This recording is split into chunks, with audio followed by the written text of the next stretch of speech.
Yeah.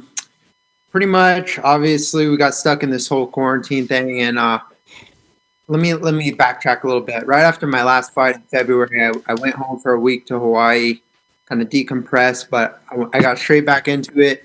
Got into a training camp. Was helping Khabib get ready for April 18th when he was supposed to fight Tony, but obviously that fell through.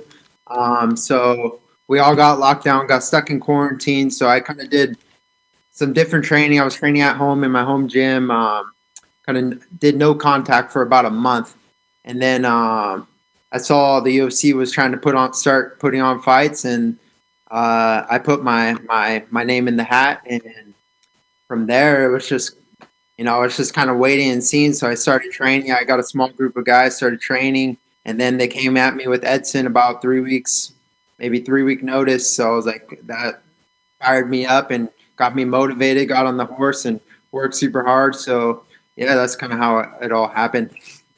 And speaking of motivation, how much of a boost was it for you? I know you don't train with them all the time, but seeing Justin Gaethje win over the weekend and get the interim title, I'm sure that must have given you a little bit of a boost heading into this because I know you're very close with him.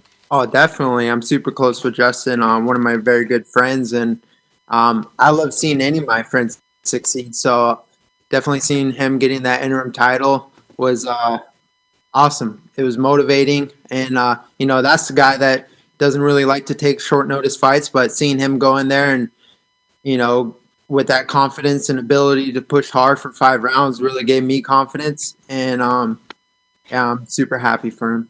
And Edson's a different opponent than some of the fighters you fought in the past. Was there anyone specifically you worked with for this camp to prepare for him, or was it just the usual whatever training partners I guess you could get at the time? Yeah, I had a few guys. I brought in a couple like Muay Thai kickboxer guys, a couple guys from Hawaii. I flew out, stay at my house, and just give me the best look as possible. But I fought, maybe not in the UFC, but I fought a lot of strikers. Especially coming up in Hawaii, everyone comes from a Muay Thai kickboxing background.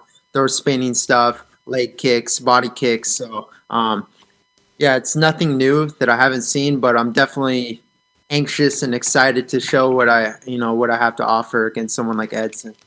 Your childhood friend, good friend Puna Soriano was supposed to be on this card. I know a little disappointing he's not on there, I'm sure, but I imagine he's doing well. Oh yeah, yeah. It would have been awesome to fight together, but his health and safety comes first. So he's sitting it out, but he's still he's getting better. He's grinding, and excited for his comeback too. And Edson, first fight at featherweight, but has some really big wins at lightweight. Where do you feel like a win would put you in the featherweight division? Because that's a guy with an incredible resume. Yeah, Edson's been in the top 10, top 5 for the past 10 years. He's one of the best. He's fought the best of the best. He's coming down to featherweight. He's not currently ranked, but he is still ranked at lightweight. I believe he's number 11 right now. But I think it puts me right there. It gives me maybe not put me in the top 10, but it gives me a top 10 opponent with a win over Edson for sure. And just my last question, people have really been on the bandwagon with you over the last couple fights, especially just not only with your fight style, but your attitude as well. You're a very humble guy. Have you noticed that heading into this fight? Are you feeling the support of the fans and everyone on social media and just in general? Kinda, but I still feel like my name gets brushed under the rug, so I still have something to prove. Still got to show that I could put anybody out. I could beat anybody in this division. So yeah, I still got a little work to do to get that respect I want. Thanks for the time, Dan. Yep, you got it, James. Next, we'll go to Danny Segura with MMA Junkie. Danny, go ahead. So, Danny. Dan, so weird circumstances with this whole pandemic and all, and I know it's been difficult for a lot of fighters to get normal training camps in.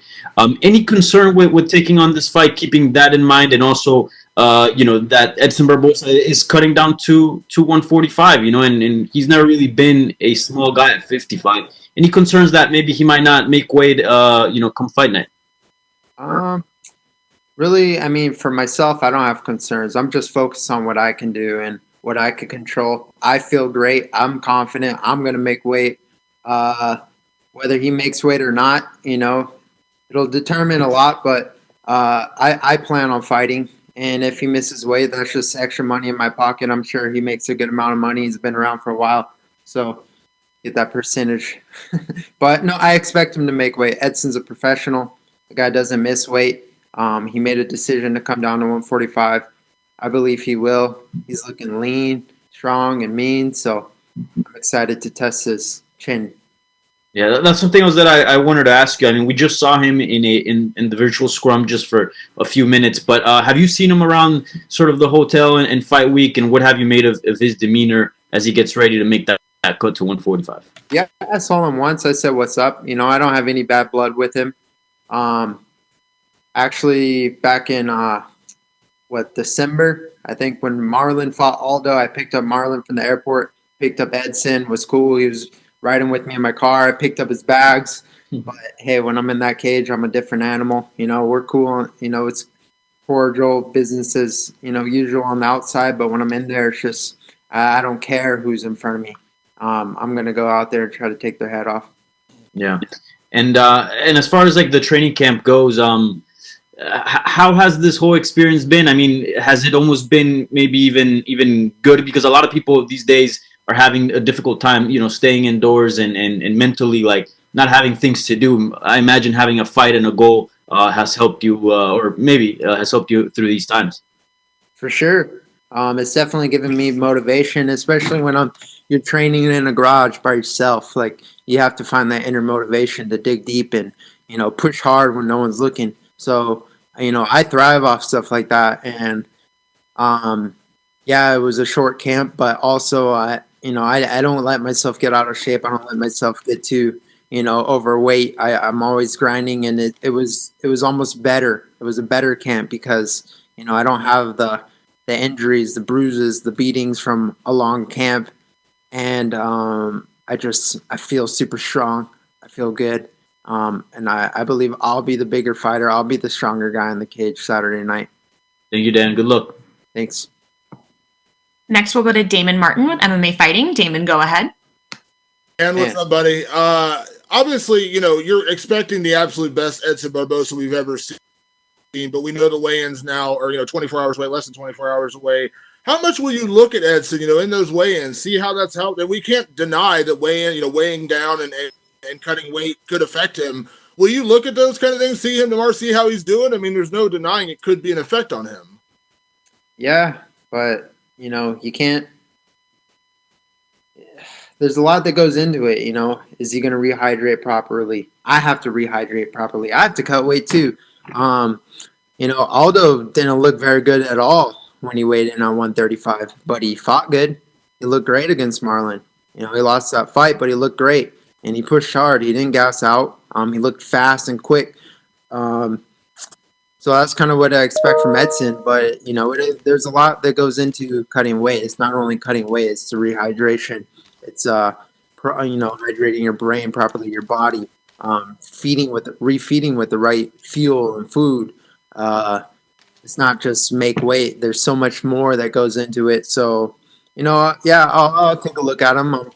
I'll scope out his anatomy. I'll see every, target I can possibly hit: the spleen, the liver, the kidneys, the chin, the jaw, everything. I have a game plan.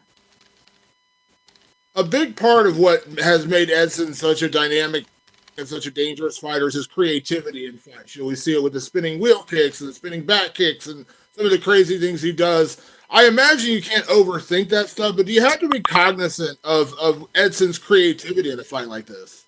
For sure. That's why, I have to be in the moment, caught up in the moment. I can't think about what he's going to do. What is he going to spin? Yeah, he'll spin. Is he going to throw a leg kick? Yes, he's going to throw a leg kick. He's going to throw body kicks, but I can't be thinking about when those shots are going to come. I have to be there in the moment, react, play my game, play at my range. Just constantly looking for an opportunity to do damage. And I think the damage that I have to offer will add up. He's definitely dangerous, and I can't relax for a second. You see every single person he fought, the second they relax is when they got caught. So I'm excited, man. It's going to be a good one. And last question for you, Dan. When you're not fighting and cutting weight, doing all these things. Of course, you're also a manager, and obviously you're very close with Justin. You're very close with Habib. As a guy who's friends with both of them, are you excited for that fight? Are you kind of brokenhearted? You have to see two of your friends fight each other. Like, how do you deal with that? Because it is a different situation with you because you only train with them, but you also work with both guys. Yeah, it's kind of sad because, I am close with both guys, but that's what happens when you're friends with the best fighters in the world. The best two guys are going to fight to determine who's number one. And it sucks because I can't go train with Khabib. I can't go train with Justin because I'm not going to help one or the other. I'm just going to have to, support them from home, support from the sidelines, and the best man will win. But I am, as a fan, I'm looking forward to that fight. It's super interesting. Khabib's one of the best. Justin's one of the best, and it'll be crazy. It's a crazy fight. Thanks, Dan. Got it. Next, we'll go to Gabriel Gonzalez with Cage Side Press. Gabriel, go ahead. Dan, you touched on it a little bit, just being on this win streak, and now the fans starting to, get to know you and get on the bandwagon a little bit. Can you just talk about what's that feeling like on a personal level? Because you make it to the UFC, which is already such a big goal, but now you're putting wins together. You're fighting guys that everyone recognizes on big events. You're going to be on ESPN. What's that like personally when you sit down and reflect on it? It feels the same, and well, maybe I'm getting more recognition, but I don't really pay attention to it. In my mind, I feel like I don't get the proper recognition. I still have something to prove. I still have to go out there and fight ferocious and vicious. I can't let my foot off the gas because I'm starting to get some fame or recognition. I have a goal, and I'm trying to get that belt, and I have every single person that steps in front of me has to go down in order to get that belt. I'm here to fight the best guys in the world. That's why I took this fight against Edson. He's one of the best in the world. And I have to beat guys like Edson to show that I am the best in the world. There's a lot of guys. There's a lot of sharks in this division, especially at 145. And I'm one of them. I'm coming for everyone. I'm coming for everyone's name. And I'm going to get that belt next year. There have now been 2 events that we've seen with no fans and a lot of fighters, just reacting to it, whether it's saying they hear the commentators very clearly and they're almost taking that advice also. As a guy going into it on Saturday, what have you taken from what everyone has said about their experience from fighting without the fans? From what I've heard, it's you could hear a pin drop in that arena. You hear everything. You hear the corners. You hear your opponent's corners. You could hear your opponent breathing. You could hear every shot, every thud, every slam, every leg kick, everything. But I love that. I think it's definitely an eerie feeling that I feed off because I'm an eerie fighter. I'm just kind of excited to experience it. I guess you could say I've experienced it on the Contender Series, but not really because there was a lot of kind of people in there cheering for me. But yeah, I'm looking forward to it. I'm looking forward to getting real intimate in there, just hearing everything and looking for the kill. It's like a scary movie. Hey, finally, they tell you guys, hey, quarantine yourself, before weigh-ins, and then it's obviously the fight. Usually there's a little bit more flexibility, right, during the fight week. Have you thought about what's your next 50 hours or so going to be before your fight as you prepare and cut the rest of the weight?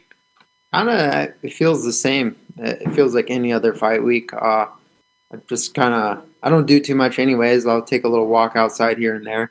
I walked down to a coffee shop the other day, got some coffee. But I'm just treating it as any other fight week. And it is a little different. We have some different precautions and, arriving to the arena, I believe 90 minutes before the fight, that'll be different. USADA, wrap up, warm up, go, which is cool. I'll be looking forward to the experience. And like I said, I'm just excited to go. Hey, thank you, Dan. Good luck. Thank you. All right, Dan, that's all we have for you. Thank you so much. Thanks, Chelsea. See you guys.